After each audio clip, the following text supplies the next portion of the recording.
Қызылша шырынының емдік қасиеті орасан. Ал дайындауы 5-ақ минутты қажет етеді. Нәтижесінде тұла бойыңызды билеген аурудан әп-сәтте айығасыз. Көкөністердің арасында қызыл түсімен ерекшеленетін кәдімгі қызылшаның емдік қасиеті орасан.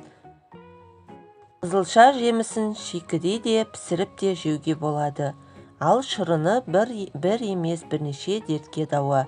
Мұны дәрігерлер де, бүгінгі ғалымдар да жоққа шығара алмайды. Сонымен қызылша шырынының нақты қандай ауруларға шипа болатынын төменде айтып өтейін. Тамақ ауруларының кез келген түріне қызылша шырыны ем болады. Ішсеңіз ағзаға, ішекке, бауыр, бүйрекке, несіп жолдарына ем.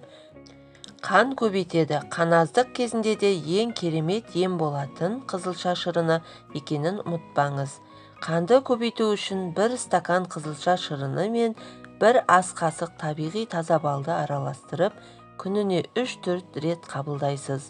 Миды жақсартады. Жас ұлғайған сайын адамның миы шаршап, өзінің жұмысын қалыпты жүргізе алмайды екен. Осы кезде есте сақтау қабілетінің нашарлауы, ұмытшақтық секілді жайсыздықтар пайда болады. Ал мұның алдын алғыңыз келсе, қызылша шырынының көмегіне жүгініңіз. Егер күніне 1 стакан қызылша шырынын ішсеңіз, онда ми жұмысын жақсартады. Әсіресе қан қысымын тұрақты жағдайда ұстап тұрады. Бауырды жақсартады.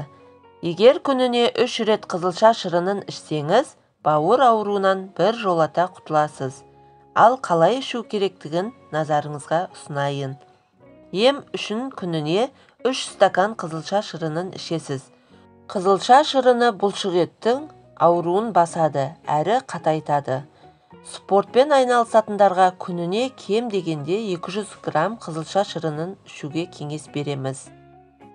Егер сізде онкологиялық аурулардың белгілері біліне бастаса, дереу қызылша шырынын ем ретінде қабылдауды әдетке айналдырыңыз. 7 күн үзбей ішіп қайта тексеруден өтіңіз. Міне ғажап, өз көзіңізге өзіңіз сенбейсіз. Өйткені қызылша шырыны сіздегі онкологиялық клеткаларды қалпына келтіріп, аурудың алдын алады. Қызылша шырынының көмегімен ағзаны улы заттардан, шлактан тазалауға болады.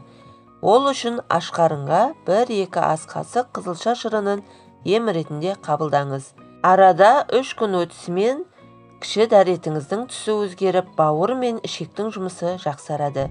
Нәтижесінде теріңіз жасарып, ағзаңыз шлактан тазаланады.